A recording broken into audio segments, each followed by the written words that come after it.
우리 다 같이 한 목소리로 봉독합니다. 예슈아 마슈야흐의 계시라. 이는 하나님이 그에게 주사 반드시 속히 일어날 일들을 그 종들에게 보이시려고 그의 천사를 그 종 요한에게 보내어 알게 하신 것이라. 요한은 하나님의 말씀과 예슈아 마슈야흐의 증거 곧 자기가 본 것을 다 증언하였느니라.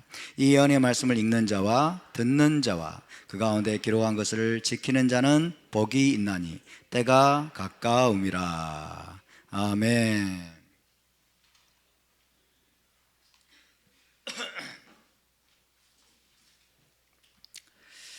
자, 우리 샤반 예배는 히브리어와 한글로 진행이 됩니다. 그래서 오늘 처음 오신 분들은 혹시나 이상하게 생각하실지 모르지만 우리 샤반 예배는 히브리적인 그런 예배이기 때문에 히브리어도 우리가 사용하고 한글도 사용한다는 것을 이해해 주시기 바랍니다.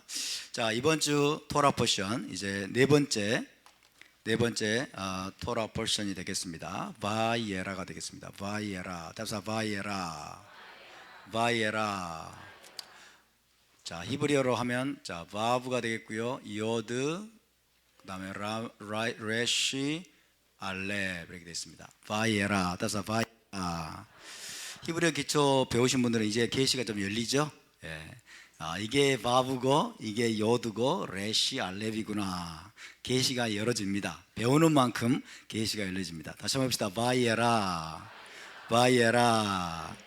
바이에라는 무슨 뜻입니까? 그가 나타나셨다.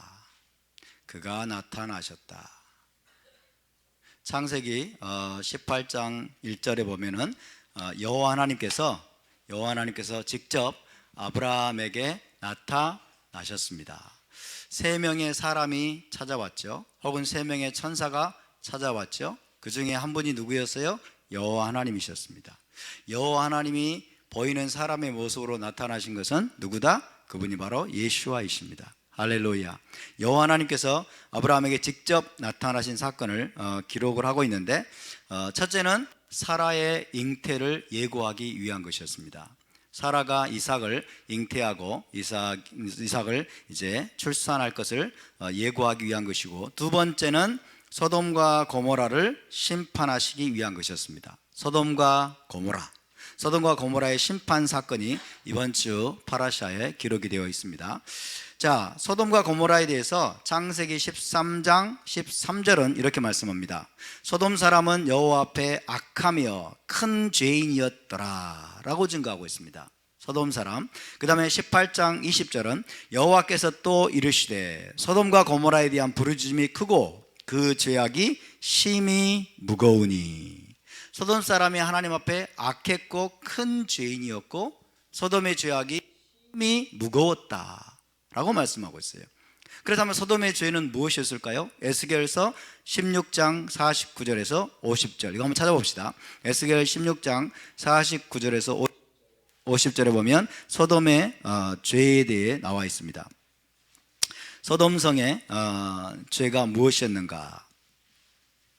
에스겔 16장 49절에서 50절. 자, 우리 함께 읽습니다. 시작. 내 아우 소돔의 죄악은 이러하니 그와 그의 딸들에게 교만함과 음식물의 풍족함과 태평함이 있음이며 또 그가 가난하고 궁핍한 자를 도와주지 아니하며 거만하여 가증한 일을 내 앞에서 행하였음이라. 그러므로 내가 보고 곧 그들을 없이 하였느니라 라고 증거하고 있습니다. 여러분, 아브라함의 스피릿이 무엇입니까? 손님 접대, 그리고 ጼ다카, 선행을 하는 거죠. 손님 접대와 ጼ다카와 그리고 하나님의 창조 질서, 하나님의 토라에 순종했던 그 아브라함의 정반대편에 있었던 자들이 소돔 사람들입니다. 아브라함과는 정반대편에 서서 태평함과 풍요를 누리면서도, 여기 보니까 음식물의 풍족함과 태평함이 있으며 그랬죠. 음식물이 풍족해요. 그리고 태평합니다. 태평함과 풍요를 누리면서도 교만하여 가난하고 궁핍한 자를 멸시했다고 되어 있습니다. 가난하고 궁핍한 자를 멸시했을 뿐만 아니라 거만하여 가증한 일을 내 앞에서 행하였다. 그만하여 가증한 일을 하나님 앞에서 행했다는 것은 무엇일까요? 하나님의 창조 질서를 거스르는 동성애가 만연되어 있었던 것입니다. 소돔과 고모라의 하나님의 창조 질서를 거스르는 가증한 죄예요. 가증한 죄인 동성애가 만연되어 있었던 것이 바로 소돔과 고모라였고, 하나님은 그 도시를 불로 심판하여 멸망시키셨습니다. 역사는 반복됩니다. 역사는 반복되어서 오늘날에도 미국과 영국과 캐나다와 프랑스 그리고 유럽의 많은 나라들이 동성애 동성혼을 합법화했고, 이젠 우리나라에서도 동성애 동성혼을 합법화하고 소위 성평등 정책을 밀어붙이려는 움직임이 강력하게 일어나고 있습니다. 이것은 도시적이고 국가적인 심판을 초래하는 무서운 죄가 아닐 수 없습니다. 그렇기 때문에 우리는 결사적으로 막아야 될 줄로 믿습니다. 나라를 영적으로 도덕적으로 타락시키고 창조 질서를 파괴하는 가증한 죄입니다. 동성애에 대해서 성경은 분명히 말씀합니다. 가증한 죄다. 혐오스러운 죄라는 거예요. 혐오스러운 죄.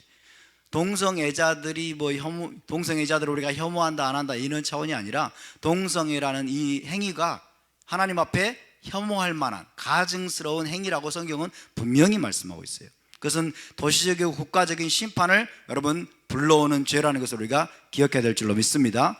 죄는 죄인 것입니다. 죄를 죄로 선포해야 되는 것입니다. 그래야 죄에서 떠나게 되는 것이에요. 할렐루야. 차별금지법이나 혹은 혐오표현금지법과 같은 그런 악법이 여러분 제정되는 것을 막지 못하면 교회도 무너지고 나라도 하늘의 심판을 면할 수 없게 된다는 것이 이번 주 파라샤의 경고 중에 하나입니다. 자, 이번 주 파라샤는 이렇게 정리를 하고 이제 계시록으로 넘어갑니다. 지난주에 우리는 성경의 주요한 7가지 언약,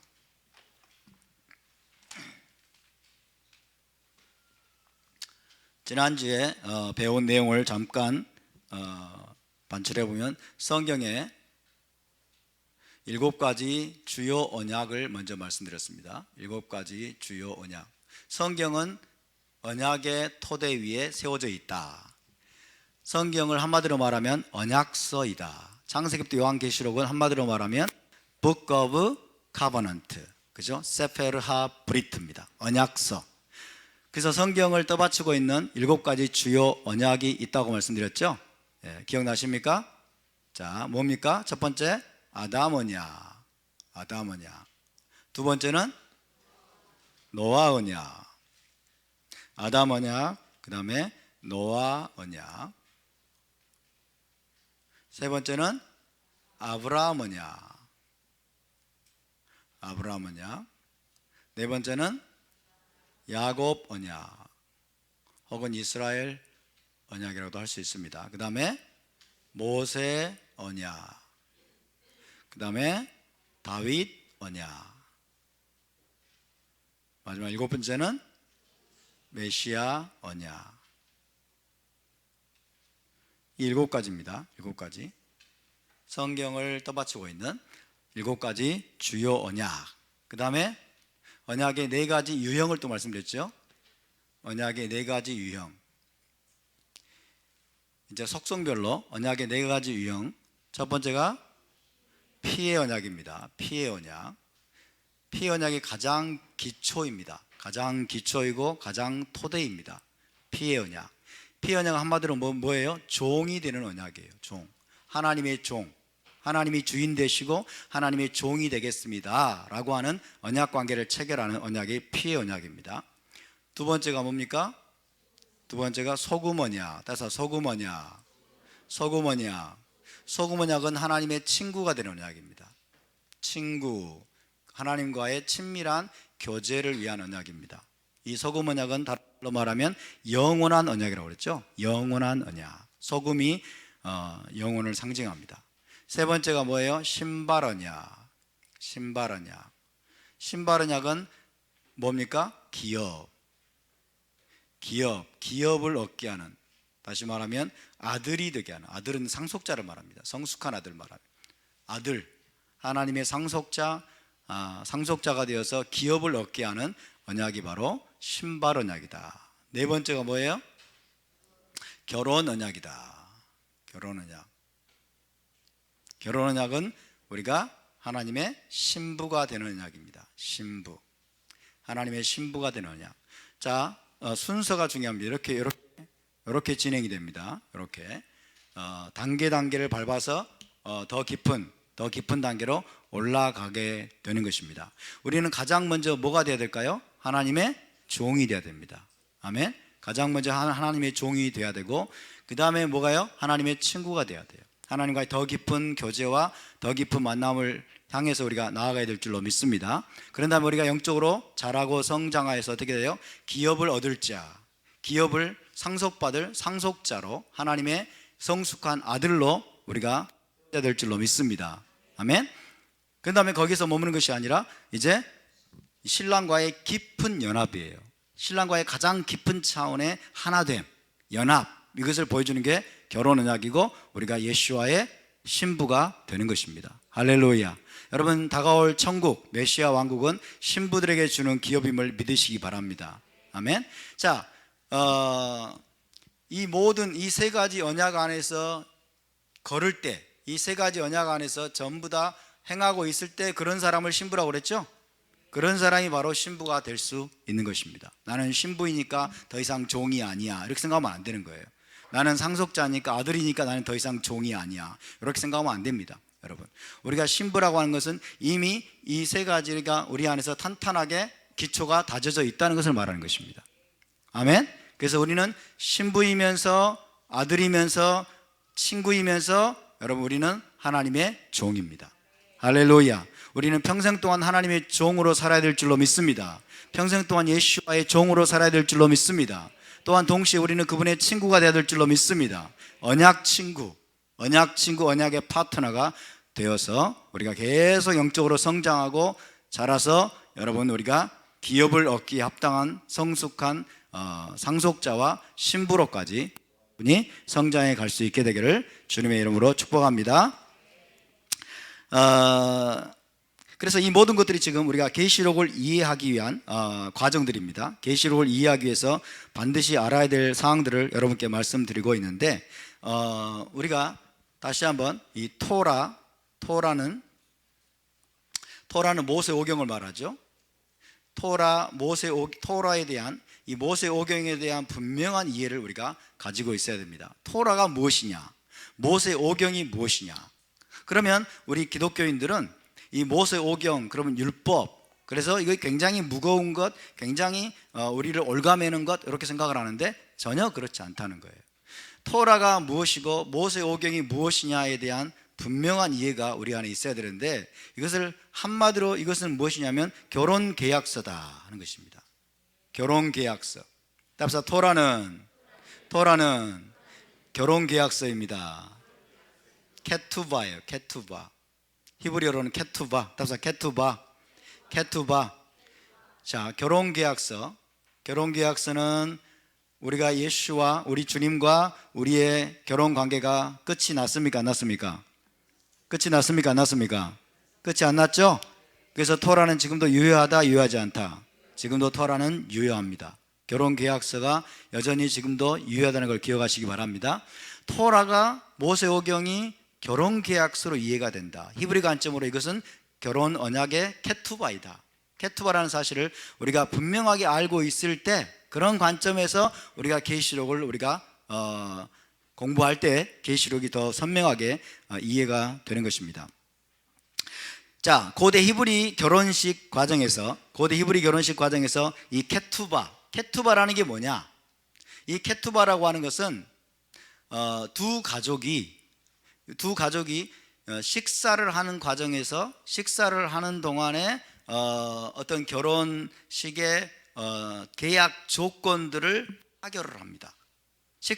두 가족이 식사를 하는 가운데 결혼의 조건들, 이 계약 사항들을 이렇게 협상을 통해서 타결을 해 나가는데, 그래서 두 가족이 모두 다 동의할 만한 그런 이제 타결점에 도달했다라고 생각이 들면은 이제 그것을 실제로 문서화하기 위해서 그 다음에는 서기관을 불러드립니다. 서기관, 대기하고 있는 서기관 혹은 랍비, 서기관이나 랍비를 불러들여서 공식적인 이제 언약의 케투바를 작성하게 만듭니다. 그것을 결혼 계약서다. 결혼 언약의 케투바다. 그렇게 말을 하는 것입니다. 다시 한번 해봅시다. 케투바. 그래서 결혼 계약의 조건들을 적은 문서입니다. 결혼 계약의 조건들을 적은 문서인데, 이 케투바, 결혼 언약의 케투바는 5가지 부분으로 이루어진다고 합니다. 자, 보겠습니다.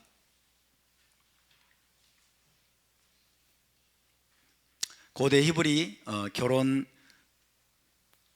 언약식에서, 고대 히브리 결혼 전통에서 언약의 케투바, 자, 결혼 계약서라고 합니다. 결혼 계약서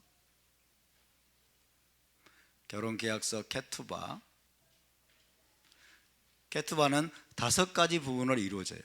5가지 부분으로.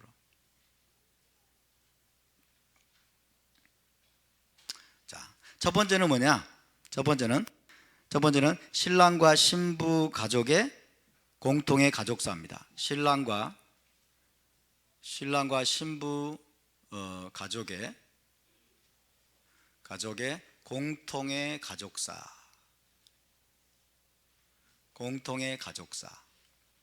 첫 번째 기록되는 것이 첫 번째 부분이 신랑과 신부 가족의 공통의 가족사.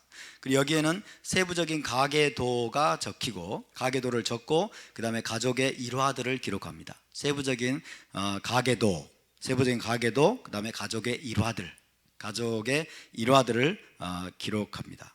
두 번째 부분은 신부의 개인사와 가족사입니다. 신부의 개인사와 가족사.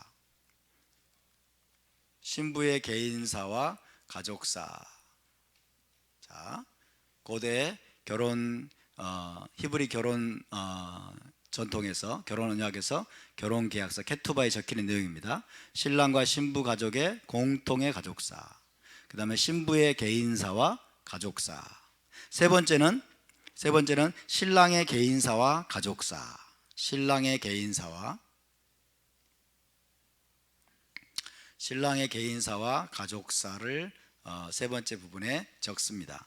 네 번째는 신랑과 신부가 만난 이야기를 적는다고 합니다. 신랑과 신부가 만난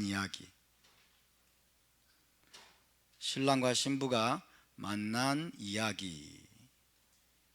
적습니다. 그리고 다섯 번째 부분은 결혼 전과 후 신부와 신랑의 책임을 기록합니다. 결혼 전과 후 신부와 신랑의 책임.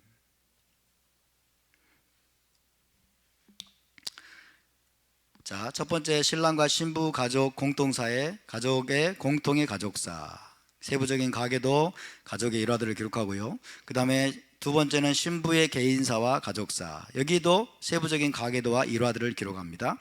그 다음에 세 번째 신랑의 개인사와 가족사. 역시 가계도와 또 여러 가지 일화들을 기록을 합니다.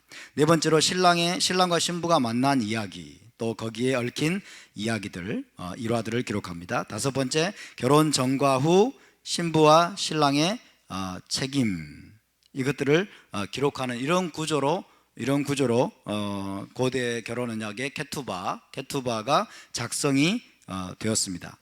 그런데 여러분, 성경의 첫 5권의 책, 모세오경이죠. 성경의 첫 5책 모세오경, 이 토라가 바로 고대 히브리 결혼 계약서에 대응되는 구조를 가지고 있다 하는 것입니다. 자, 첫 번째 여기에 대응되는 것이 바로 창세기입니다. 창세기. 그 다음에 여기에 대응되는 것이 출애굽기. 그 다음에 세 번째 레위기. 그 다음에 네 번째 민수기. 다섯 번째 신명기. 자, 그래서 토라, 자, 첫 5권의 책, 이 토라가 정확하게 케투바에 대응되는 구조를 가지고 있다. 결혼 계약서에 상응하는 구조를 가지고 있다 하는 것입니다. 자, 창세기는 어떤 내용입니까? 신랑과 신부의 연합된 가족사를 기록하고 있습니다. 신랑과 신부의 연합된 가족사. 자, 신랑과 신부의 연합된 가족사. 신랑은 누구일까요? 하나님입니다. 신부는 누구일까요? 이스라엘입니다. 그렇죠? 신랑은 하나님이시고 신부는 이스라엘이에요. 그래서 신랑과 신부의 공통의 가족사를 기록하고 있는 책이 바로 창세기입니다. 동의하십니까? 두 번째, 출애굽기는 무엇일까요? 신부의 개인사와 가족사예요. 신부의 개인사와 가족사. 신부는 누구일까요? 이스라엘이죠. 신부의 개인사와 가족사. 출애굽기 내용은 주로 어떤 내용이에요? 어떻게 이스라엘이 탄생하는 이야기죠. 어떻게 이스라엘이 탄생하는가에 대한 이야기입니다. 그렇죠? 그래서 신부 이스라엘의 개인사와 가족사가 기록이 되어 있다라고 이야기할 수 있겠습니다. 그 다음에 세 번째, 레위기는 신랑의 가족이라고 할 수 있는 레위인의 역사를 기록하고 있어요. 신랑의 가족. 신랑의 가족은 하나님의 가족이에요. 하나님의 가족. 신랑, 하나님의 가족이라 할 수 있는 누구예요? 레위인. 레위인은 뭐예요? 내 것이라 그랬잖아요. 레위인은 내 것이라. 그러니까 신랑의 가족인 거예요. 레위인은 하나님이 자기 가족이라고 선포하신 거죠. 레위인은 내 것이라. 그래서 주로 레위인에 관한 이야기입니다. 레위인의 어떤 정체성, 레위인의 신분, 레위인의 부르심, 레위인의 책임. 그렇죠? 그래서 신랑의 가족이라고 할 수 있는 세 번째 부분이 뭐예요? 신랑의 개인사와 가족사잖아요. 그렇죠? 그래서 신랑의 가족이라고 할 수 있는 레위인에 관한 이야기가 바로 레위기다라고 할 수 있습니다. 네 번째, 민수기는 광야에서 신랑과 신부의 만남과 사랑 이야기입니다. 광야에서 신랑과 신부의 만남과 사랑 이야기. 광야에서 신랑은 누구예요? 하나님. 신랑과 신부는 누구예요? 이스라엘. 신부의 만남과 사랑 이야기.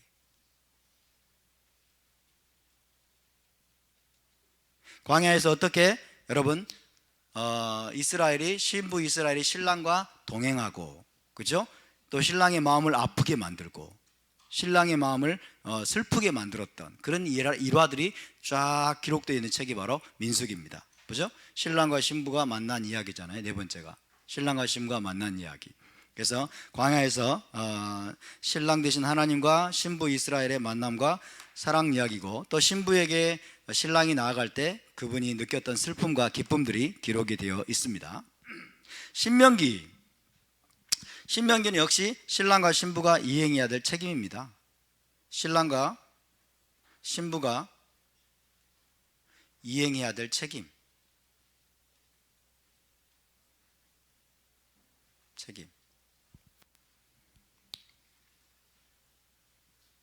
신부인 이스라엘이 하나님의 명령과 규례와 법도 언약의 말씀들을 철저하게 지켜 준행해야 될 그 책임에 대해서 자세하게 설명하고 있는 책이 바로 신명기죠. 이해되십니까? 그래서 고대 히브리 결혼 언약식에서 결혼 계약서의 구조와 토라의 구조가 거의 정확하게 일치하고 있다 하는 것입니다. 답시다. 토라는 결혼 계약서입니다. 아멘. 신랑 되신 하나님과 신부 이스라엘이 결혼하게 된 결혼 언약을 체결한 것을 입증하고 증명하는 결혼 계약서로 이스라엘에게 우리에게 주어진 여러분 체결한 것을 기억하시기 바랍니다. 할렐루야. 이것을 우리가 이 사고를 분명하게 가지고 있어야 돼요. 이 사고, 이 관점을 우리가 분명하게 가지고 있어야 합니다. 토라는 결혼 계약서다. 토라 그러면 바로 튀어나와야 돼요. 결혼 계약서. 할렐루야. 이 결혼 계약서는 5가지 부분으로 이루어져 있다. 5가지 부분으로. 마찬가지로 토라도 5권으로 이루어져 있다. 5권으로. 할렐루야. 자, 이렇게 여러분 서기관이 들어와서 이제 결혼 계약의 조건들이 타결이 되면 서기관이 들어와서 이런 내용들을 쫙 기록을 합니다. 쫙 기록하면 끝나는 것이 아니고 이제 총 이제 서명을 하게 돼요. 서명을 하게 됩니다.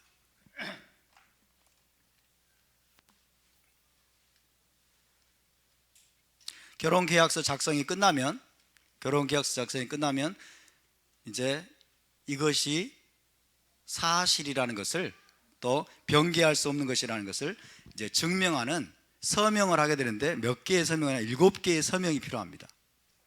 7개의 서명, 시그너처, 7개의 서명, 혹은 7개의 인, seal이라고 합니다. seals. 7개의 인이 뭐예요? 도장을 찍는다는 거죠. 7개의 도장, 그렇죠? 서명 혹은 7개의 인으로 이것을 확증하는 거예요. 7개의 인이 필요합니다. 결혼계약서가 5파트로 된 결혼계약서가 작성이 끝나면 그걸로 이제 다 끝내버린 것이 아니라, 이제 7사람이 들어와서 7개의 인으로 이것을 확증하는 거예요. 7개의 서명을 하거나 혹은 7개의 인을 찍어서 확증하는 것입니다. 누가 그러면 이 7사람이느냐? 자, 첫 번째라고 그렇고, 자, 첫 번째는 누구일까요? 신랑과 신부, 신랑의 인, 신부의 서명, 신부의 인, 신부. 그 다음에 두 아버지, 양가의 두 아버지. 그럼 몇 명입니까? 4명이죠. 그 다음에 서기관, 결혼계약서를 작성한 서기관이나 랍비. 그럼 몇 명입니까? 5명이죠. 그 다음에는 두 증인, 2명의 증인이 요구됩니다. 이렇게 총 7사람이 서명을 하거나 혹은 인을 찍습니다. 인장을 찍습니다. 이렇게 7사람이 7개의 인을 찍어서 이 결혼계약서를 봉인합니다. 결혼계약서를 아무도 열지 못하도록 봉인한 다음에 언제까지 보관하냐면 결혼식 당일날까지 보관하는 거예요. 결혼식 당일날까지. 이해되십니까? 결혼식 당일날까지 보관하도록 되어 있습니다. 그런데 모세오경도 7개의 인이 비유컨대 찍혀져 있다고 할 수 있습니다. 자, 모세오경이 뭐라고 그랬어요? 결혼계약서라고 그랬죠? 모세오경이 결혼계약서고, 여러분 케투바라면 모세오경도 7개의 인이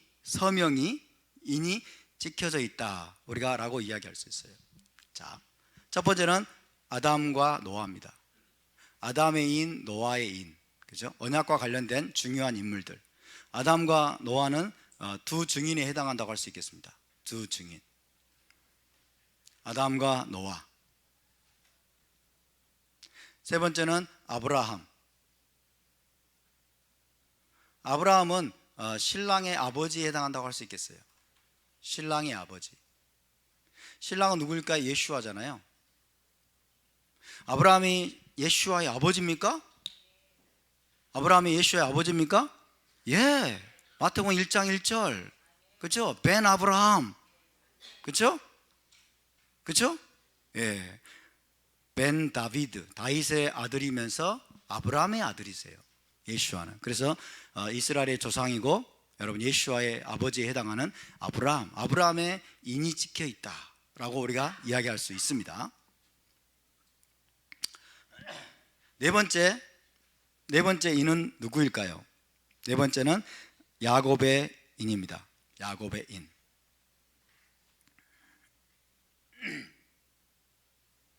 야곱의 인은 신부의 아버지.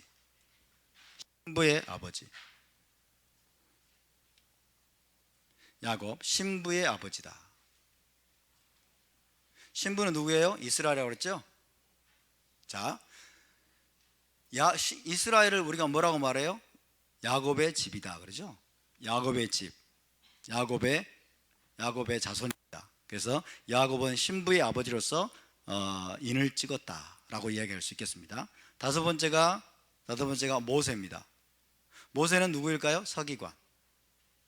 모세는 서기관으로서 인을 찍었고, 여섯 번째는 다윗입니다.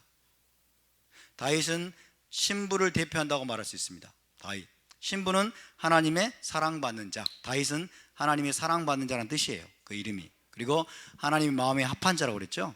누구보다 하나님과 친밀했던, 하나님과 친밀하게 동행하고 토라를 준행했던 사람이 바로 다윗이었습니다. 그래서 다윗은 신부를 대표하는 인물이다. 신부를 대표하는 인물로서 도장을 찍었다, 인을 찍었다. 일곱 번째는 누구일까요? 예슈아이십니다. 일곱 번째는 예슈아는 누구예요? 신랑이십니다. 신랑. 자, 이렇게 토라도 언약의 케투바로서, 결혼 계약서로서 7개의 인이 찍혀져서 7개의 인으로 확증이 되고 검증이 되어서 이제 봉인되어 있는 것과 같습니다. 봉인되어서. 언제까지 봉인되어 있어요? 결혼식 날까지. 이해되십니까?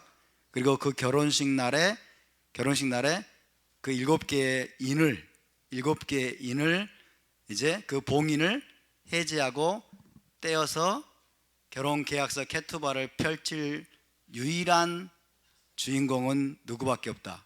신랑밖에 없다는 거예요. 결혼 계약서의 이 7가지 봉인을 다 여러분 해제하고 떼고 그 결혼 계약서를 펼칠 유일한 권한을, 합법적인 권한을 부여받은 사람이 바로 신랑입니다. 이해되십니까?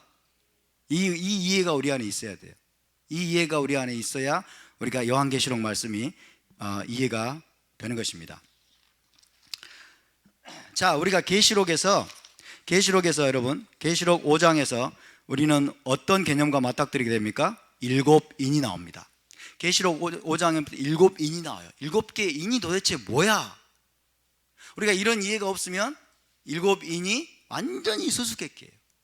완전히 수수께끼. 이것은 고대 히브리 결혼 언약의 전통, 이것을 우리가 알고 있어야 계시록 5장 말씀들이 이해가 되기 시작하는 겁니다. 자, 계시록 5장 1절 2절을 먼저 보겠습니다. 계시록 5장 1절 2절. 계시록 5장 1절 2절.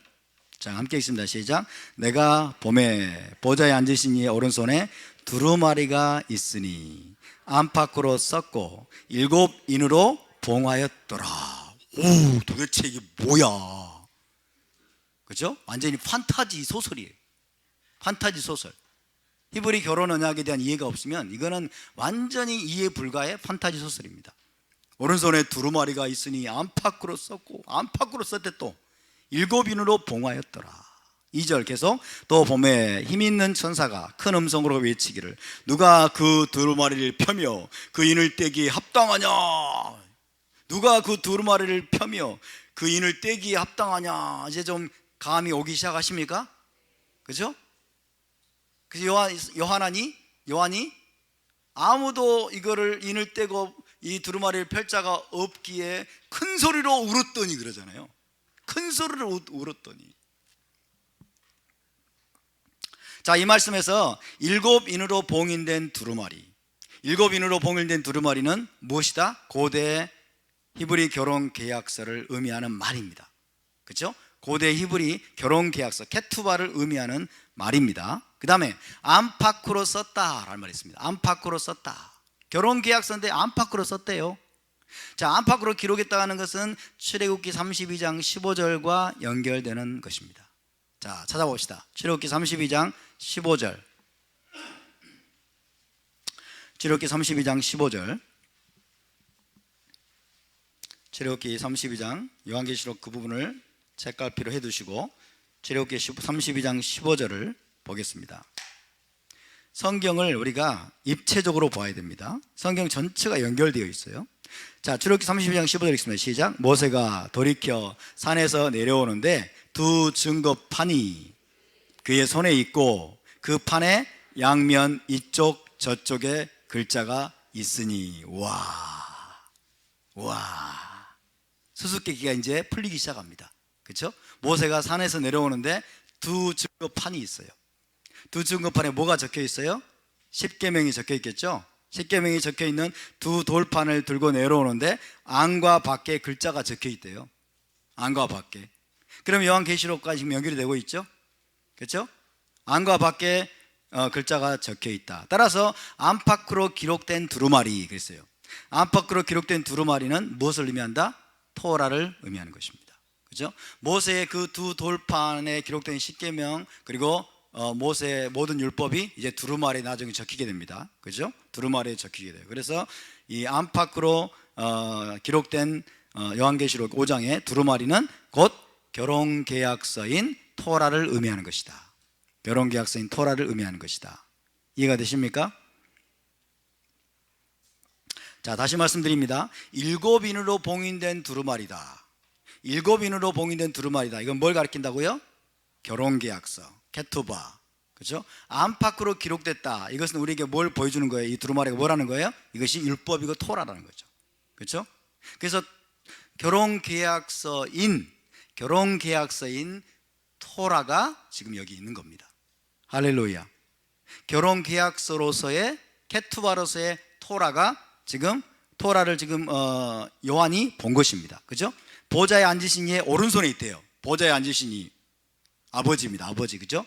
아버지의 하늘 아버지의 오른손에 여러분 결혼계약서인 토라가 안팎으로 기록된 토라가 아버지의 손안에 지금 있는 것입니다.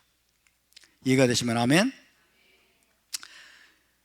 자, 이것을 봉인하고 있는 7개의 인을 떼어서 그 두루마리를 펴는 것. 자, 결혼계약서에 있는 7개의 인을 떼어서 그 결혼계약서를 펼치는 것은 그런 합법적인 권한을 부여받은 사람은 단 한 사람이라고 그랬죠. 누구예요? 신랑입니다. 신랑. 그죠? 신랑이에요. 그 두루마리를 펴는 것은 오직 신랑의 권한이었습니다. 그래서 이제 계시록 5장과 6장에서는 누가 이제 이 두루마리에 인을 떼기 시작합니까?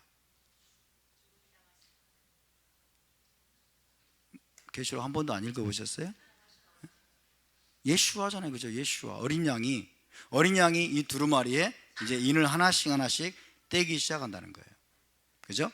어린 양이 지금 이제 하나씩 인을 떼기 시작한다는 말은 우리에게 무엇을 가르쳐 주는 것일까요? 실제 결혼식 날이 가까웠다는 것입니다. 최종 결혼식 날이 다가왔다는 것입니다. 할렐루야. 최종 결혼식 날이 다가왔다는 거예요. 그래서 신랑으로서 지금 이스라엘과 결혼 언약을 체결한 여러분 신랑의 자격으로 결혼 계약서인 토라를 봉인하고 있는 7개의 인을 지금 하나씩 이제 떼기 시작하는 이 장면은 지금 마지막 최종 결혼식이 임박했고 그 결혼식을 향해서 지금 가고 있다는 것입니다. 최종 결혼식이 여러분 임박했다는 이 사인을 우리가 받아야 될 줄로 믿습니다. 할렐루야. 자, 바로 그런 내용으로부터 시작해서 계시록 전체는 실제 결혼식이 아주 임박했다는 것을 경고하고 있습니다. 실제 결혼식이 아주 임박했다는 걸 경고하고 최종 결혼식으로 이끌어가는 마지막 때의 사건들을 예언적으로 보여주면서 신부가 어떻게 준비해야 될 것인지, 신부인 저와 여러분이 어떻게 준비해야 될 것인지에 초점을 맞추고 있습니다. 여기서 우리가 한 가지 꼭 염두에 두어야 할 것은요, 신랑의 재림과 최종 결혼식 직전의 시나리오는 요한계시록을 통해서 나타나고 있는 신랑의 재림과 결혼식 직전의 시나리오는 대부흥과 대추수가 절대 아니라는 것입니다. 대부흥과 대추수가 절대로 아니라는 거예요. 계시록 12장을 한번 볼까요? 계시록 12장 먼저 10절부터 11절 한번 읽어보겠습니다. 계시록 12장 10절에서 11절.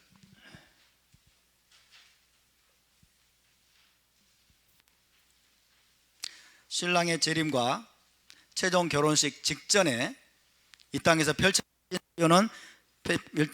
시나리오는 대부흥과 대추수가 결코 아니라는 점입니다. 12장 10절 11절을 함께 있습니다. 시작. 내가 또 들으니 하늘에 큰 음성이 있어 이르되 이제 우리 하나님의 구원과 능력과 나라와 또 그의 마시아크의 권세가 나타났으니 우리 형제들을 참수하던 자 곧 우리 하나님 앞에서 밤낮 참수하던 자가 쫓겨났고 또 우리 형제들이 어린 양의 피와 자기들이 증언하는 말씀으로써 그를 이겼으니 그들은 죽기까지 자기들의 생명을 아끼지 아니하였도다. 그러면서 12장에 보면은 이제 짐승이 그 용이 권세를 잡는 장면이 나옵니다. 용이 권세를 잡고 이제 하나님의 백성들을 핍박하고, 그 다음에 하나님의 백성, 그 다음에 신부는 도망치는 장면이 나오죠. 멀리 광야 피난처로 도망쳐서 숨는 장면이 나오는 거예요. 여러분, 우리 하나님은요, 마지막 때 하나님께 속한 자들을 보호하실 줄 아는 분이십니다. 자기에게 속한 자들을 하나님은 보호하실 줄 아는 분이십니다. 그러나 우리 하나님은 모든 소위 크리스찬들을 기계적으로 다 보호하거나 다 돌보시는 그런 분이 아니세요.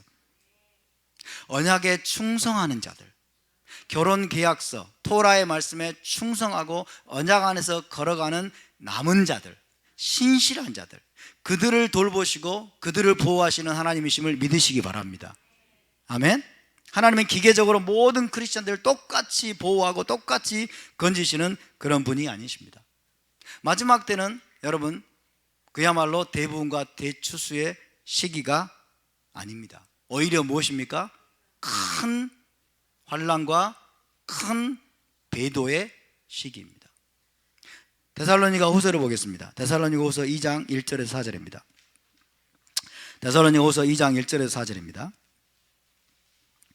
데살로니가 후서 2장 1절 4절 마지막 때에 관해서 말씀을 하고 있고 예언을 하고 있는데, 자, 어떻게 예언하고 있느냐 봅시다. 데살로니가 후서 2장 1절에 4절 시작. 형제들아, 우리가 너희에게 구하는 것은 우리 주 예수와 마시아 그의 강림하심과 우리가 그 앞에 모임에 관하여 영으로나 또는 말로나 또는 우리에게서 받았다 하는 편지로나 주의 날이 이르렀다고 해서 쉽게 마음이 흔들리거나 두려워하거나 하지 말아야 한다는 것이라. 누가 어떻게 하여도 너희가 미혹되지 말라. 먼저 배교하는 일이 있고 저 불법의 사람 곧 멸망의 아들이 나타나기 전에는 그날이 이르지 아니하리니 그는 대적하는 자라 신이라고 불리는 모든 것과 숭배함을 받는 것에 대항하여 그 위에 자기를 높이고 하나님의 성전에 앉아 자기를 하나님이라고 내세우느니라. 이게 마지막 때 일어날 일인 거예요. 먼저 뭐요? 배교하는 일이 있을 것이다. 한두 사람의 배교를 말하는 게 아닙니다, 여러분. 굉장히 전면적인 차원의, 굉장히 광범위한 차원의 배교가 있을 것이다. 하나님의 법을 버리고 하나님의 언약을 저버리고 우상 숭배와 그 다음에 세상의 미혹에 여러분 크게 흔들리고 크게 배교하는 일이 교회 가운데 있을 것이라는 것을 이야기하고 있습니다. 그래서 마지막 때는 짐승의 때입니다. 마지막 때는 짐승과 적그리스도가 여러분 그들에게 권세가 넘어가는 때예요. 그래서 우리가 기억해야 될 것은 여러분, 마지막 때는 대부흥과 대추수가 아니라는 거예요. 대부흥과 대추수가 아니라 오히려 무엇이다? 대환란과 대배교의 시기다. 대환란과 대배교의 시기가 바로 마지막 때라는 것입니다. 성경은 이것을 분명히 하고 있습니다. 오늘날 여러분, 오늘날 소위 영성 사역을 하는 많은 교회들이, 많은 사역자들이 대부흥 대추수를 이야기합니다. 대부흥 대추수를 설파하고 있어요. 대부흥을 위해서 기도하자, 대추수를 위해서 기도하면서 준비하면서 나가자, 이렇게 말하는 분들이 있습니다. 굉장히 뭐예요? 그랬으면 좋겠죠. 그랬으면 좋겠고 또 그럴싸하고 또 그러기를 원해서 거기에 많은 사람들이 휩쓸려 갑니다. 그러나 성경의 예언을 자세히 보면, 데살로니가 후서를 비롯해서 요한계시록을 자세히 보면 마지막 때는 대부흥의 때가 아니라는 거예요. 대추수의 때가 아니라는 거예요. 도시 변화, 국가적인 차원의 부흥, 막 나라 전체가 막 부흥하고 나라 전체가 추수를 얻고 막 그래서 10억에서 20억의 영혼이 주께로 돌아오는 대부흥을 예언하는 그런 소위 선지자들, 이런 사람들이 상당히 많이 있는데, 여러분 이것은 교묘한 차원의 미혹입니다. 교묘한 차원의 미혹이에요. 장밋빛 꿈에 우리가 젖어서는 안 됩니다. 성경의 메시지에 빗나가서 장밋빛 꿈에 젖어서는 안 된다. 왜 그런 대부흥과 대추수라고 하는 이런, 여러분 이런 뭐라 그럴까요? 이런 신학, 이런 교리, 이런 게 나오게, 대부흥과 대추수 하면서 요즘 이렇게 선포되고 있는 메시지라면 7산의 정복이라는 거예요. 7산의 정복. 일곱 산이 뭐예요? 예를 들면 뭐 정치계, 뭐 미디어계, 그 다음에 경제계, 예술계, 종교계 등등등등 일곱 산이라고, 일곱 개 영역, 7대 영역에서 모두가 꼭대기에 올라가 가지고 그 영역 전체를 영적으로 지배하고 정복해서 뭐예요? 전체를 복음화하고 거기에서 대부분과 대추수를 일으켜야 되고 일으킬 수 있다라고 하고, 그렇게 해서 기도하도록 계속해서 사람들을 이끌어가죠. 이런 신학적인 패러다임이 오늘날 굉장히 많이 만연되어 있습니다. 소위 뜨거운 교회들, 기도 많이 한다는 교회들, 그 다음에 영성사역을 하는 많은 교회들이 지금 이런 흐름에 많이 빠져 있습니다. 굉장히 듣기가 좋습니다. 그랬으면 좋겠어요. 그랬으면 좋겠는데 성경은 아니라고 말씀해요. 왜 그러면 이런 주장들이 나오게 되느냐? 이 원인을 알아야 돼요. 그래서 이런 것을 대표하는 이제 표현이 있어요. Dominion Theology라고 합니다. Dominion Theology. Dominion Theology. 이거는 Dominion이라고 하는 게 뭐예요? 정복, 뭐 지배 이런 뜻이에요. 정복, 지배. 그래서 교회가 세상의 7대 영역을 정복하고 지배하고 다스릴 수 있다는 거죠. 여러분, 이것은 굉장히 그럴싸해 보이지만은 이것이 어디에서 나온 것이냐 도대체. 이것을 가능하게 만드는 신학적인 패러다임이 있어요. 신학적인 이론이 있습니다. 그게 뭔지 아세요? 그게 뭐냐면 후천년설이라는 거예요.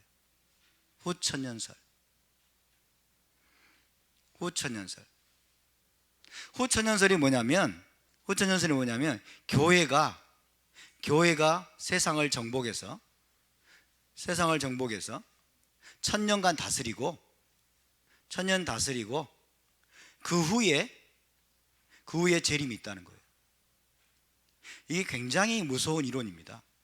교회가 세상을 정복해서 세상의 모든 7대 영역을 다 정복을 해서 교회가 세상을 통치하는 거예요. 교회가 세상을 전부 다 통치하고 1000년 동안 다스리는 거죠. 다스리고 나면 1000년 왕국 후에 메시아가 재림한다고 하는 신학입니다. 이것이 신학이에요. 이런 신학적인 패러다임을 가지고 있으니까 여러분 도미니언 시올로지가 나오고, 그래서 일곱산 정복 이론이 나오게 되고, 그래서 대부분과 대추수라고 하는 환상을 막 본 거예요. 하나님은 대부분과 대추수의 환상이 아닌 걸로 주시는데 그들은 그렇게 해석을 해버리는 거예요. 무서운 겁니다, 여러분. 무서운 거예요. 요한계시록 읽어보세요. 어디에 대부분과 대추수가 있어요? 대부분과 대추수가 아닙니다, 여러분. 그래서 이런 후천연설의 이 잘못된 신학입니다. 잘못된 신학.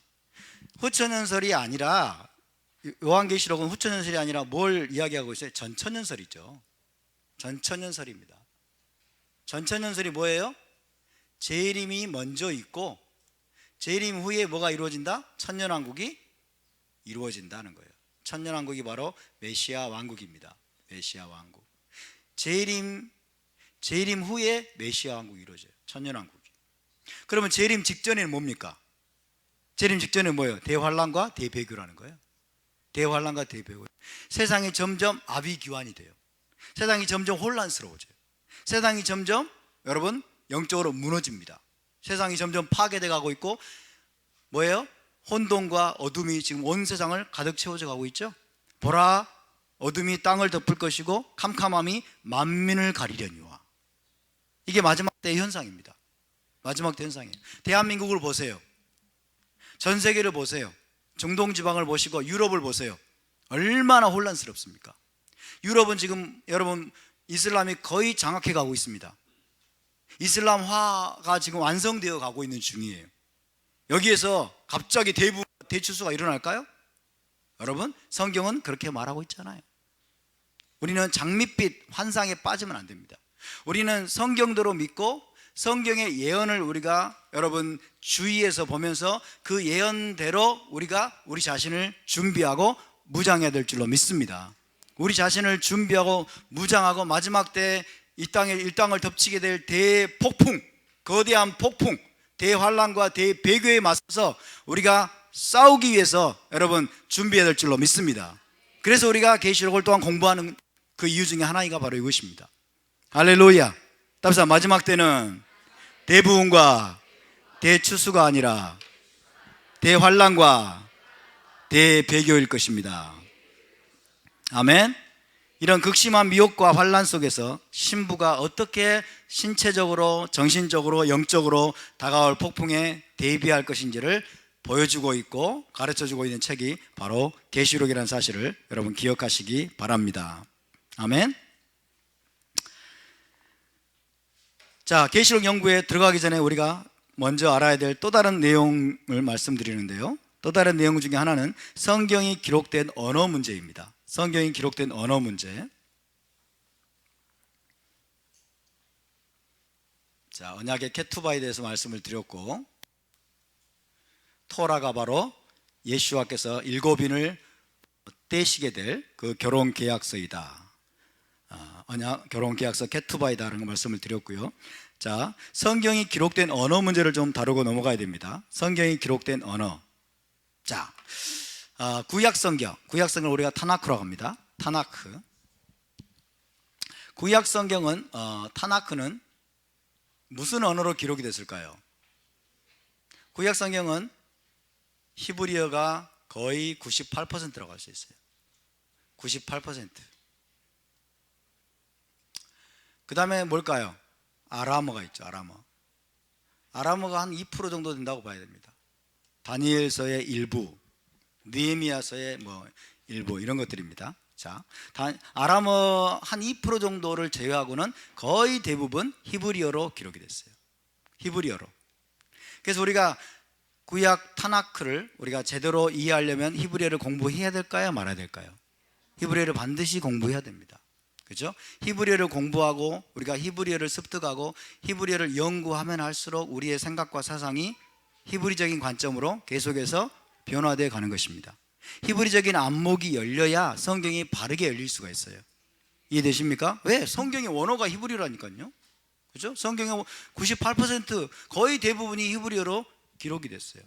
그렇다면 신약 성경은 어떨까요? 신약 성경은 여러분 전부 다 지금 헬라어 사본만이 남아 있습니다. 사본이라는 것은 원본이 아닙니다. 매뉴스크립트라고 그래요. 사본을.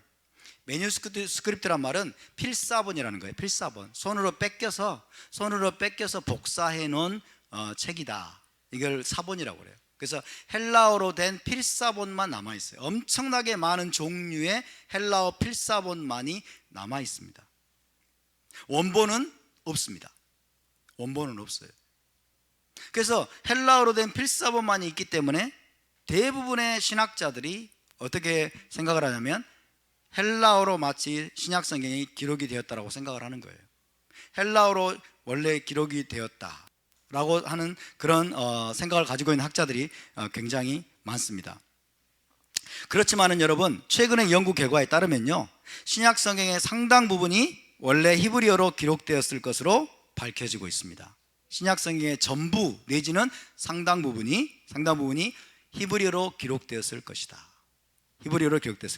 라고 밝혀지고 있습니다.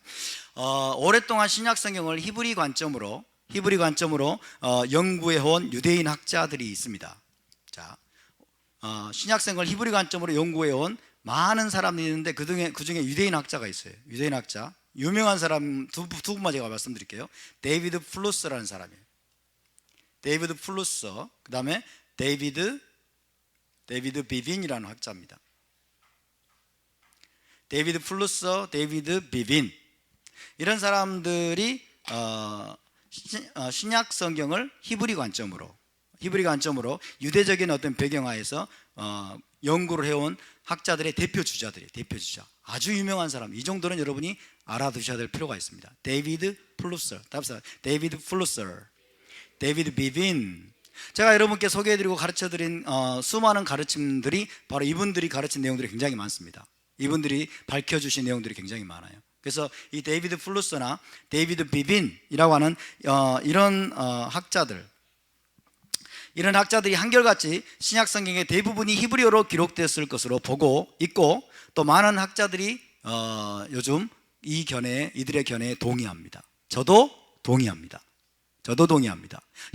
신약 성경의 거의 대부분 혹은 상당 부분이 히브리어로 기록됐을 것이다. 그 중에서 가장 확실한 것은 마태복음입니다.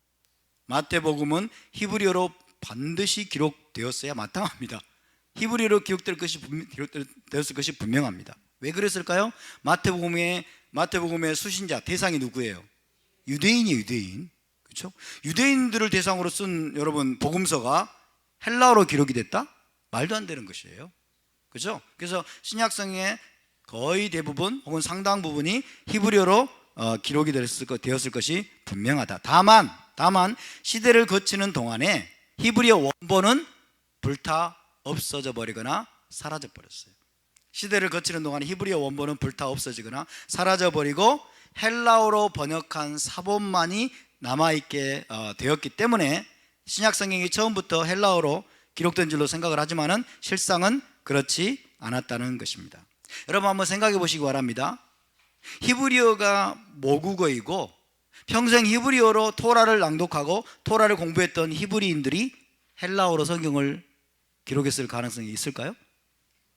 평생 히브리어가 모국어예요. 우리 유대인 신약성경 저자들 한번 생각해 봅시다. 그렇죠? 신약성경 저자들 대부분은 유대인들입니다. 대부분 유대인들이고 히브리어가 모국어예요. 그리고 평생 토라를 히브리어로 낭독하고 히브리어로 공부하고 히브리어로 가르쳤던 사람들이에요. 그런 사람들이 갑자기 성경을 기록하는데 헬라어로 기록을 했다. 이것은 사실은 상상하기가 상당히 어렵습니다. 계시록을 보면 계시록은 총 몇 구절이냐면요, 총 404구절입니다. 404구절 중에서 278개 구절이 404개의 구절 중에서 278개의 구절이 타나크를 인용한 거예요. 타나크, 구약성경을 인용하거나 구약성경의 내용을 암시하는 그런 구절입니다. 자, 타나크는 분명한 히브리어 성경을 말하는 거예요. 여러분 278개나 되는 구절이 절반 이상이죠. 278개나 되는 구절이 히브리어 성경을 인용하거나 히브리어 성경을 암시하고 있는 그런 내용들인데 이것이 헬라어로 기록이 됐을 것이다? 이것은 상상하기 어렵습니다. 히브리어로 기록됐을 가능성이 굉장히 높습니다.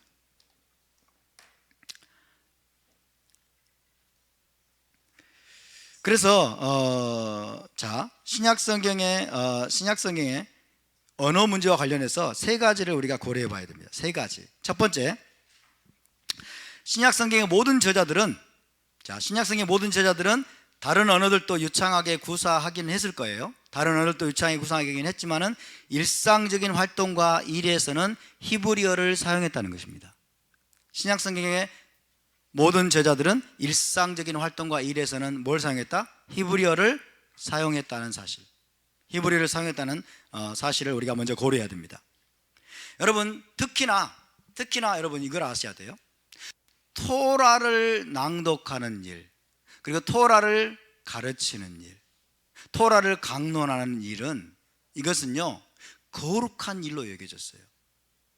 토라를 낭독하고 토라를 인용하고 토라를 그래서 강론하고 가르치는 일은 거룩한 일로 여겨졌기 때문에 이것은 절대적으로 거룩한 언어로 되어져야 된다라고 1세기 유대인들은 생각을 했어요. 거룩한 언어가 뭐예요? 라숀 코데시. 이게 뭐예요? 히브리어입니다. 히브리어. 이해되시죠? 자, 다시 말씀드립니다. 토라를 낭독하고 토라를 인용하고 토라를 가르치는 일은 거룩한 일이에요. 이거는 거룩한 일이기 때문에 이것은 거룩한 언어인 히브리어로 되어져야 된다는 것이 여러분 1세기 유대인들의 공통적인 사고였습니다. 토라를 낭독하는데 헬라어로 낭독한다. 이건 상상하기 어려운 거예요. 혼자 공부하는 거 몰라도, 그렇죠? 혼자 공부하는 거 몰라도 토라를 낭독하고 공적으로 또 토라를 낭독하고 공적으로 토라를 강론하는 그런 일들은 거룩한 일로서 거룩한 언어인 히브리어로 진행하는 것이 마땅하다. 그만큼 이들은 토라를 너무나 거룩하게 다뤘고 토라를 가르치는 일도 너무나 거룩하게 다뤘기 때문에 거룩한 언어인 히브리어로 진행을 했다는 사실입니다. 이해되십니까? 복음서를 보십시오, 여러분. 그리고 신약성경을 보십시오. 거기에 히브리어 성경을 인용하는 말씀들이 얼마나 많이 나옵니까? 그리고 예수와께서 하시는 일이 무엇입니까? 거의 대부분 토라를 강론하는 일이죠. 그렇죠? 히브리어 성경 토라를 제자들에게 가르치고 강론하는 일들이에요. 이것은 거룩한 일입니다. 거룩한 일인데 이것이 헬라어로 진행이 됐을 것이다, 헬라어로 되어졌을 것이다 라고 하는 것은 상상하기가 어렵습니다. 상상하기 어려워요. 자, 다시 말씀드립니다. 1세기 유대인들은, 그리고 성경의 저자들은 일상생활과 일들은 히브리어를 사용했을 것이다. 물론 헬라어도 사용하고 아람어도 사용했을 거예요. 유창하게 헬라어도 사용하고 아람어도 사용했겠지만은 일상생활을 하고 일을 하고, 그 다음에 특히나 여러분 토라를 공적으로 낭독하고 강론하는 일들은 전적으로 히브리어로 했다는 사실을 우리가 먼저 기억해야 됩니다. 아멘. 그래서 대부분 토라를 인용하고 토라의 중요한 원리들을 가르치는 내용으로 가득 찬 신약 성경이 거의 대부분 거룩한 언어 히브리어로 기록되었을 것이 분명해 보입니다. 그렇지만은 아까 말씀드린 것처럼 이제 예루살렘 성전이 다 불타버리고 유대인들이 예루살렘에서 다 쫓겨나고, 그 다음에 제2차 유대인 반란을 통해서 또 로마군이 쳐들어와서 그들을 박살내고 또 예루살렘을 불지르고, 그 다음에 메시안 유대인과의 관계가 완전히 이제 다 갈라지게 되고, 전 세계로 뿔뿔이 흩어지는 과정에서 원본 히브리어로 기록한 원본들이 다 불타버리거나 사라져버리고, 나머지는 이제 남아있는 것은 헬라어로 기록된 사본만이 남아있다는 것입니다. 이해되시죠? 두 번째 고려사항입니다. 두 번째 고려사항. 자, 공간복음서와 사도행전의 첫 15장, 여기에 특별히 어려운 말씀들이 많이 나와요. 공간복음서는 마태, 마가, 누가를 말합니다. 마태, 마가, 누가. 이 공간복음서와 사도행전의 첫 15장, 여기에 difficult words, 어려운 말씀들, 이해하기 어려운 말씀들이 많이 나오는데, 그것들을 역으로 히브리 관용 표현으로 번역을 해보면 의미가 아주 분명해진다는 거예요. 헬라어로 기록이 되어 있는데, 헬라어로 사본만 남아있는데, 그것들을 역으로 히브리어로 바꿔보면, 오히려 히브리어로 바꿔보면 그 의미가 더 분명해진다는 거예요. 이것은 뭘 말해줍니까? 원래 히브리어로 기록되었을 가능성이 높다는 거예요. 이해되시죠? 자, 예를 들어 보겠습니다. 마태복음 11장 12절 찾아봅시다. 마태복음 11장 12절.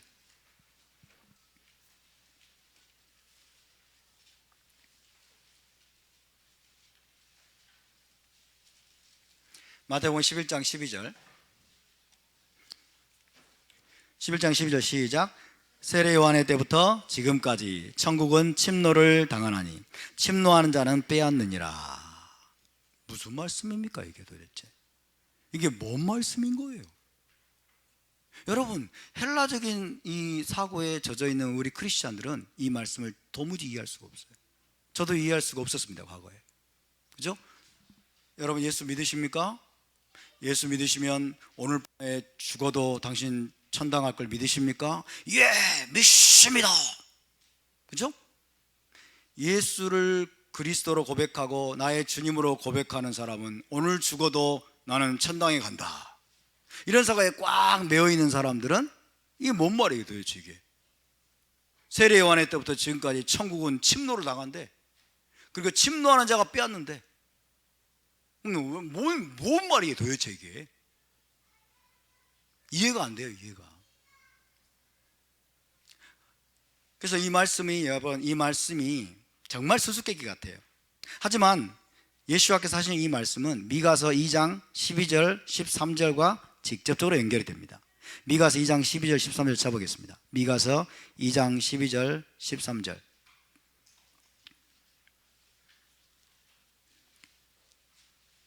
미가서 2장 12절에서 13절.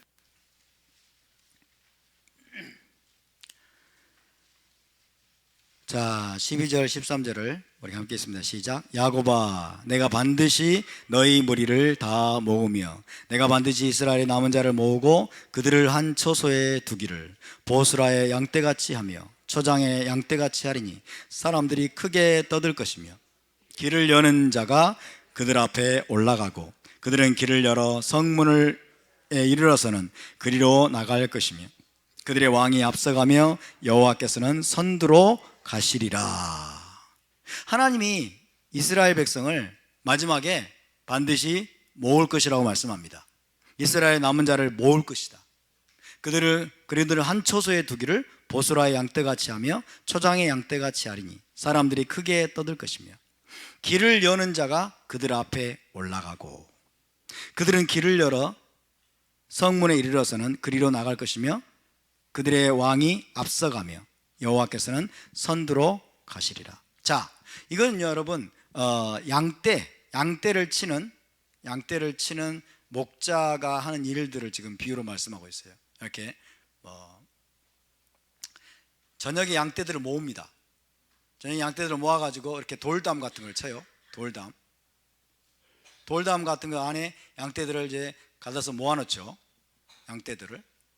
양떼들을 모아놓은 다음에 아침이 되면 여기 입구에 돌을 헐어요. 입구에 돌을 목자가 이렇게 헐으면은 입구가 살짝 열리잖아요. 그럼 여기서 대기하고 있던 양떼들이 여기서 쏜살같이 아주 힘차게 이 입구를 빠져나가서 달려나가는 거예요. 그래서 그러면서 여러분 이 입구가 어떻게 돼요? 입구가 더 확장이 되고 이 입구가 더 터쳐지는 거예요. 입구가 터져지는 겁니다.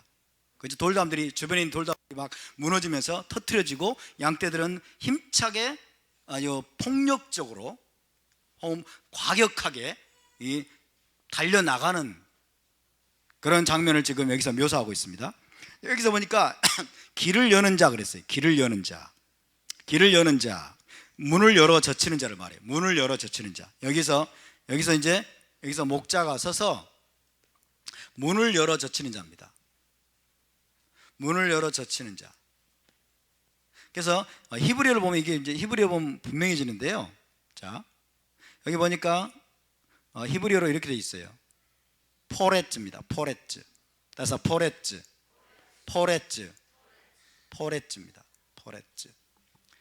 파라츠라고 하는 히브리어가 무슨 뜻이냐면 파라츠가 터트리다 이런 뜻이에요. 터트리다 혹은 브레이크, 깨뜨리다. 터트리다, 깨뜨리다 이런 뜻입니다. 그래서 포레츠는 뭐냐면 터뜨리는 자입니다. 터뜨리는 자, 브레이커라고, 영어로는 브레이커라고 번역해요. 브레이크, 돌파하는 자죠. 그죠? 돌파하고 터뜨리고 열어 젖히고 이런 걸 말해요. 그래서 이 브레이커가, 문을 열어 젖히는 자가, 브레이커가 길을 여는 자가 바로 그런 말입니다. 길을 여는 자가 그들 앞에 올라가고, 길을 연 자가 길을 열면 뭐예요? 대기하고 있던 양떼들이 힘차게 혹은 막 폭력적일 정도로 힘차게 과격한 열정으로 문을 터뜨리고 나오는 거예요.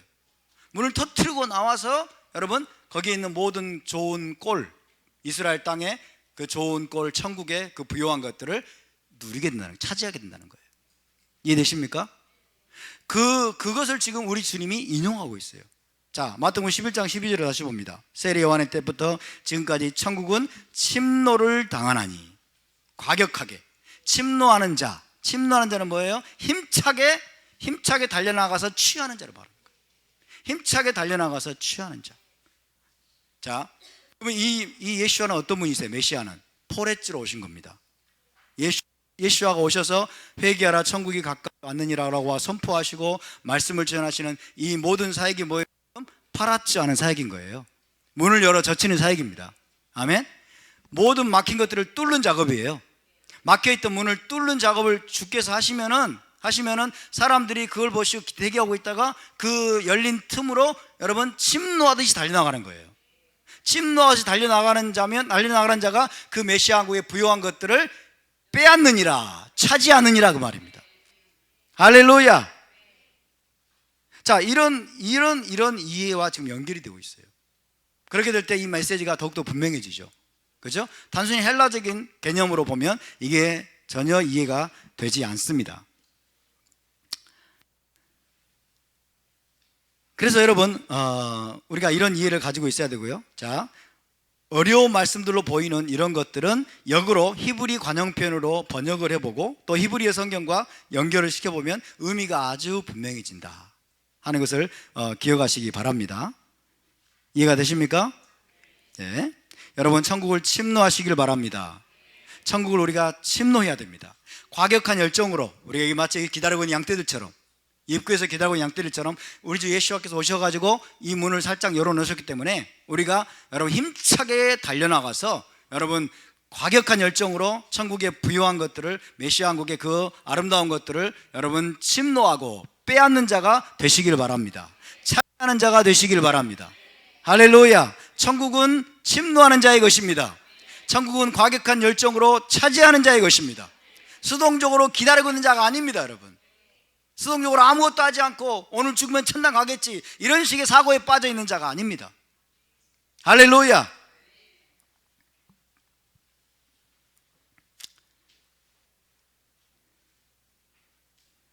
그러나 어떤 학자들은요, 심지어 예수와 시대에는 히브리어가 사용조차 되지 않았고 아람어나 헬라어만 사용되었다라고 주장하기도 합니다. 하지만 그것은 사실이 아닙니다.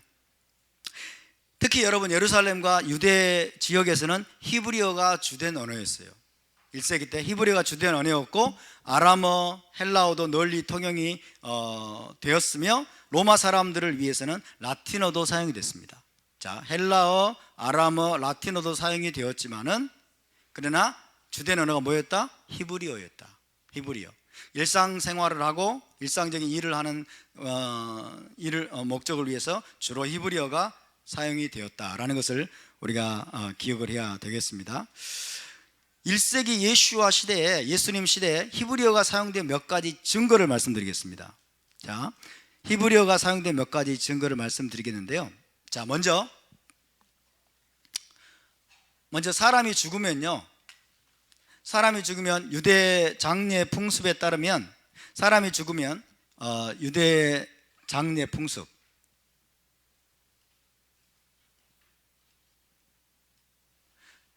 따르면 이제 장례를 지내고 나면 납골함이라는 게 있어요. 납골함. 이 돌로 된 박스입니다. 돌로 된 박스. 납골함에 사람의 뼈를 다 추려가지고 집어넣어요. 뼈를. 먼저 유대 장례식은 두 단계로 나눠집니다. 두 단계로. 먼저는 무덤에 장사를 지내요. 돌로 된 무덤이든지 땅의 무덤이든지 돌로 장사를 지내고 한 1년 정도 지나서 2차 장례식을 합니다. 그럼 1년 정도 지나면 어떤 일이 있을까요? 시체, 살은 다 썩어버렸겠죠? 뼈만 남아요. 그럼 이 뼈만 추려가지고 잘 만든 납골함에 돌로 된 박스에 이 뼈를 집어넣어요. 이 뼈를 집어넣어서 이제 땅속에 안치하거나 땅속에 묻거나 혹은 돌 무덤 깊은 곳에 안치를 하는 거예요. 이해되시죠? 두 단계. 그런데 여기에 이 납골함에 뼈와 함께 유대인들이 뭘 집어넣냐면요, 죽은 이에게 보내는 애절한 편지를 씁니다. 남편이 죽었거나 혹은 아버지가 죽었거나 누가 죽었든지 간에 죽은 자에게 보내는 그 절절한 사랑의 그 편지를 써서 함께 집어넣어요. 함께. 납골함에 집어넣어서 무덤 깊은 곳에 있기 때문에 이것은 아마 수백 년이 지나도 아마 그대로 있을 가능성이 많아요. 그런데 여러분, 발굴을 하다 보니까 이런 납골함이 수백 개가 발굴이 됐어요. 납골함 수백 개가 발굴이 돼가지고 열어보니까 여기 뼈와 더불어서 아주 절절한 사랑의 편지 메시지들이 들어있는데 이 내용들이 전부 다 뭘로 기록됐게요? 히브리어로 기록이 됐어요. 히브리어로. 그것도 보통 사람들, 그죠? 일반 사람들, 보통 사람들에 의해서 히브리어로 기록되어 있는 것들이 발견이 됐어요. 그래서 이것은 1세기 당시에 여러분 만들어진 납골함들입니다. 그런 납골함들이 발굴이 되어서 발견해 보니 그 안에 아주 죽은 자에게 보내는 애절한 내용의 편지들이 전부 다 히브리어로 기록이 되어 있더라 하는 것이 발견이 되었다는 것을 기억하시기 바랍니다. 그래서 아람어나 헬라어로 쓴 것이 아니라 히브리어로 쓰여졌다는 것을 기억하시기 바라고요. 또 다른 증거입니다. 두 번째 증거는 1947년에 발견된 놀라운 사해사본이라는 게 있죠. 사해사본을 Dead Sea Scroll이라고 합니다. Dead Sea Scrolls. 사해사본, 쿰란 동굴에서 발견된 이스라엘이 독립되기 1년 전에 1947년에 발견된 20세기 여러분 최대의 발견입니다. 가장 위대한 발견입니다. 이 사해사본이 발견이 됐는데 이 사해사본에 속한 대부분의 사본들이 아람어나 헬라어가 아니라 히브리어로 쓰여졌다는 것입니다. 그런데 이 사해사본은 대부분 예슈아 시대 그리고 그 이전 시대예요. 그 이전 시대에 기록된 것들입니다. 사해사본은 BC 아마도 BC 2세기부터 AD 한 1세기 정도에 기록된 내용들이에요. 자, 이럴 때 예슈아 시대에 기록된 대부분의 사해사본들, 이 사해사본들이 아람어가 아니고 헬라어가 아니고 히브리어로 기록이 됐다. 히브리어로. 할렐루야. 히브리어로 기록됐고요. 예슈아 시대에 기록된 것들이나 그 이전 시대에 기록된 것들도 다 히브리어로 기록이 되어 있더라. 그리고 이 사해사본에는요 평범한 사람들이 쓴 편지들도 있어요. 평범한 사람들이 쓴 편지들도 보니까 전부 다 히브리어예요.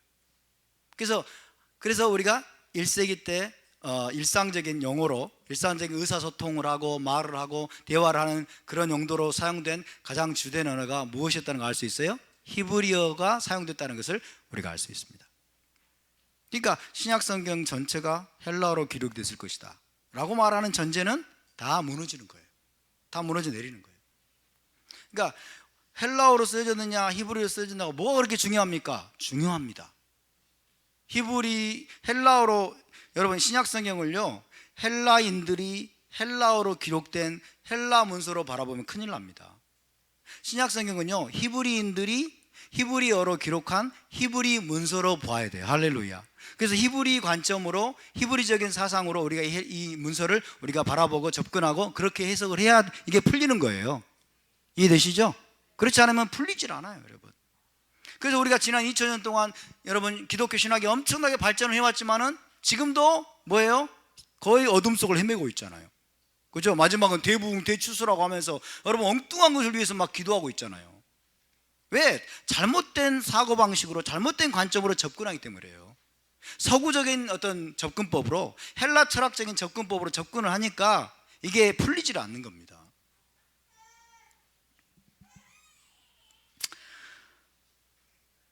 그래서 전문적인 문서들 뿐만 아니라 일상적인 대화나 소통도 거의 히브리어로 이루어졌음을 말해주는 것입니다.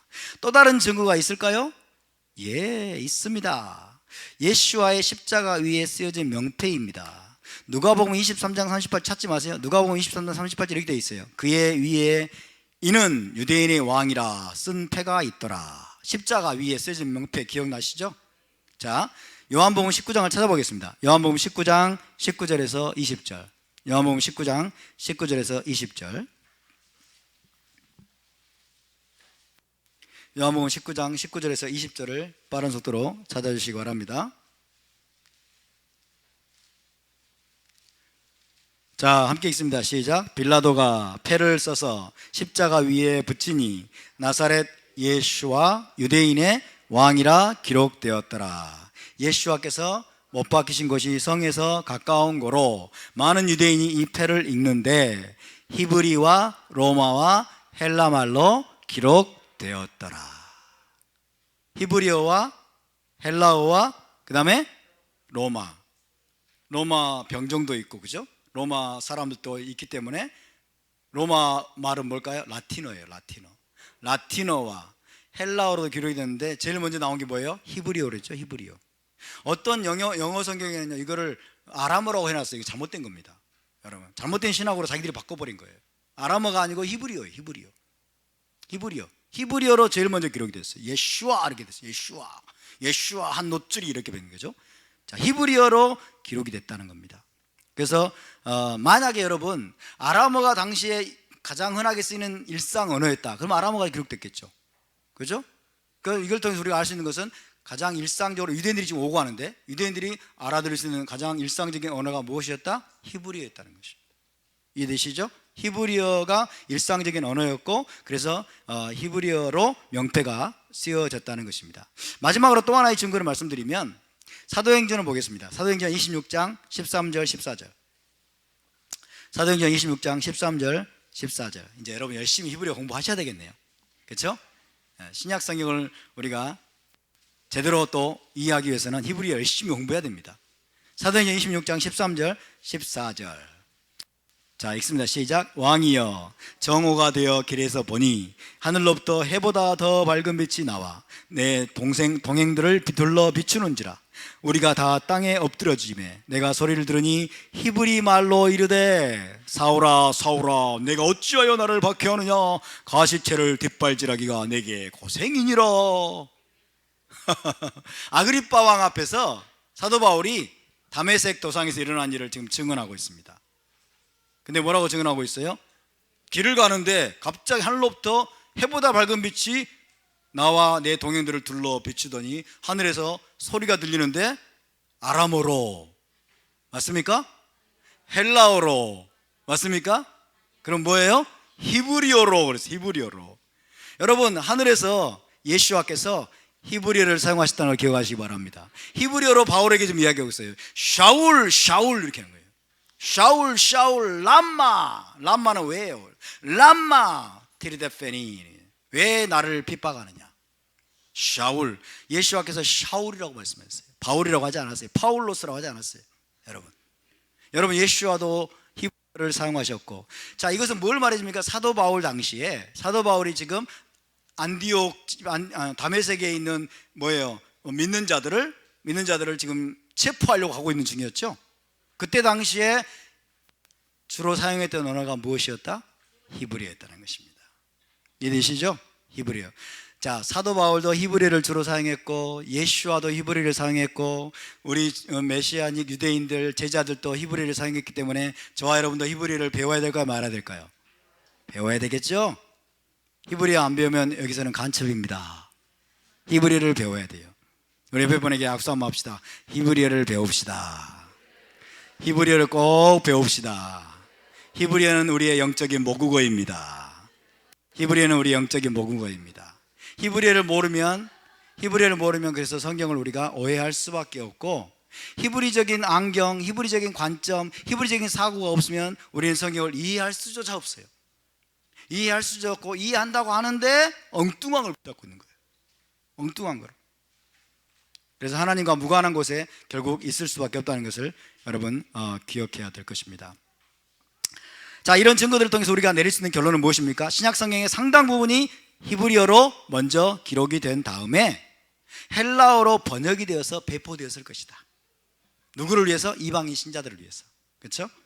히브리어로 먼저 기록이 된 다음에 이방인 신자들을 위해서 헬라어로 번역이 되어서 배포가 되었을 것이다. 계시록도 먼저는 히브리어로 기록됐을 것이고, 그런 다음에 이방인 신자들에게 읽히기 위해서 헬라어로 번역되었을 것으로 보는 것이 타당합니다. 자, 성경에 기록된 언어 문제와 관련해서 세 번째 고려사항, 여기까지 말씀드리고 마치겠습니다. 자, 첫 번째, 이제 여러분들도 잊어버릴 수가 있으니까, 첫 번째 고려사항이 뭡니까? 신약 성경의 모든 저자들은 일상적인 활동과 일에서 히브리어를 주로 사용했다. 물론 헬라어, 아람어, 라틴어까지 아마 사용했을 겁니다. 그러나 사용할 줄 알았을 겁니다. 그러나 일상적인 생활을 하고 일을 하고, 특히 토라를 낭독하고 토라를 강론하는 일에 있어서는 히브리어를 주로 사용했을 것이다. 두 번째 고려사항은 공관복음서와 사도행전의 첫 15장 곳곳에 등장하는 어려운 말씀들은 히브리어 관용편으로 바꾸어서 번역을 해보면 의미가 아주 분명해진다. 세 번째 고려사항입니다. 현존하는 신약성경 사본의 헬라어가 대부분 뭐냐면 번역자의 헬라어라는 거예요. 번역자의 헬라어. 번역자의 헬라어. 번역자가 주로 사용하는 헬라어라는 거예요. 이게 무슨 말이냐면요, 일상적으로 사용되는 헬라어가 아니라는 거예요.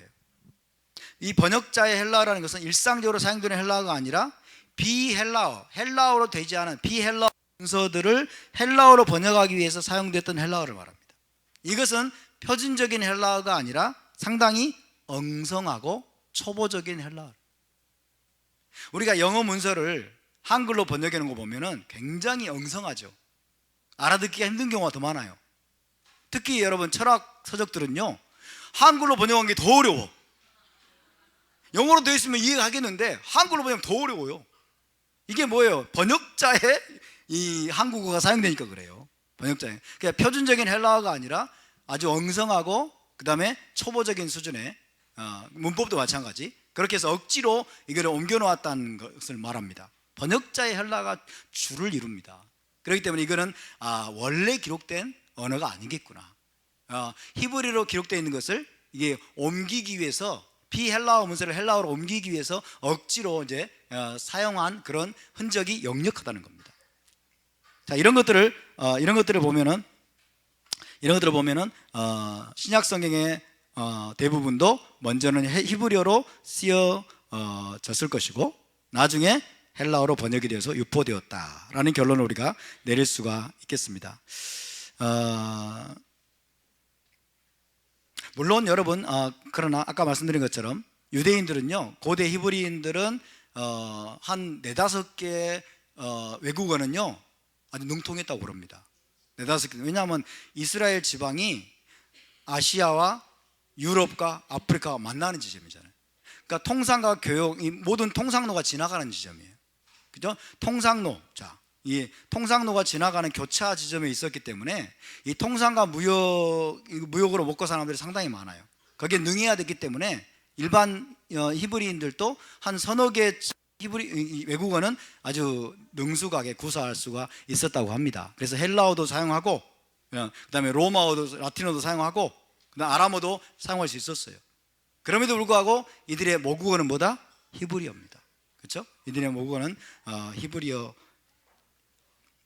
때문에 역시 신약 성경의 상당 부분은 이제 히브리인들이 히브리어로 기록한 히브리 문서다, 그렇게 보는 것이 타당합니다. 따라서 우리가 히브리적인 관점과 사상으로 해석을 해야 된다 하는 것을 기억하시기 바랍니다. 요한계시록도 마찬가지입니다. 요한계시록도 비록 한 AD 90년, 95년경에 쓰여졌지만은 그럼에도 불구하고 사도 요한이 뼛속까지 히브리인이에요. 뼛속까지 히브리인이고 그는 평생 동안 히브리인으로 살아왔어요. 물론 그가 여러 군데 여행을 아마 했을 것이고, 요한계시록이 쓰여질 당시에는 에베소 교회의 어떤 장로로서 있었지만은 그럼에도 불구하고 이 사람이 하나님 앞에 기도하거나 토라를 낭독하거나 토라를 강론하고 이럴 때는 히브리어를 사용했을 것이고, 그 다음에 통역자를 두었을 것이고, 이런 것들이 제기가 되는 것입니다. 그래서 요한계시록을 우리가 히브리 관점으로, 히브리 그런 사상으로 해석을 해야 되고 접근을 해야 된다 하는 그런 이제 전제사항들을 여러분에게 지금 말씀드리고 있습니다. 자, 이런 전제사항들을 말씀드리는 일이 끝났을까요? 안 끝났을까요? 아직 안 끝났습니다. 아직 우리 요한계시록에 들어가기가 굉장히 어려워요. 그래서 어떤 우리가 물속에 뛰어들려면 이 물이 얼마나 깊은지 막 이런 것들, 온도나 이런 것들 잘 여러분 계산을 하고 준비하고 준비운동 철저하게 하고 들어가야 심장마비가 안 걸립니다. 잘못하면 심장마비 걸려요. 잘못하면 죽을 수가 있습니다.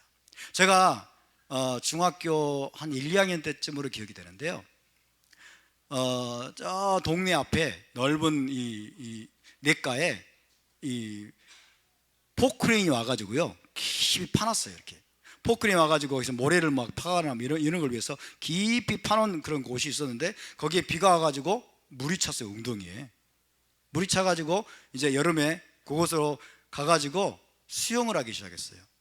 동네 이제 사람들과 선후배들과 함께 수영을 하기 시작했는데, 많은 사람들이 그 웅덩이 상당히 큰 웅덩이가 컸는데 수영을 하면서 막 이렇게 건너가더라고. 그래서 저는 그때까지 수영을 못했거든요. 만용을 부리는 거예요. 만용을. 지 주제도 모르고 그 다음에 그 웅덩이가 얼마나 깊은 줄도 모르고. 그래가지고 제가 잠수해가지고 밑으로 잠수해가지고 슉 들어갔어요. 나도 건너갈 수 있다고 생각을 하고 잠수해가지고 슉 들어갔는데 나올 수가 없는 거예요.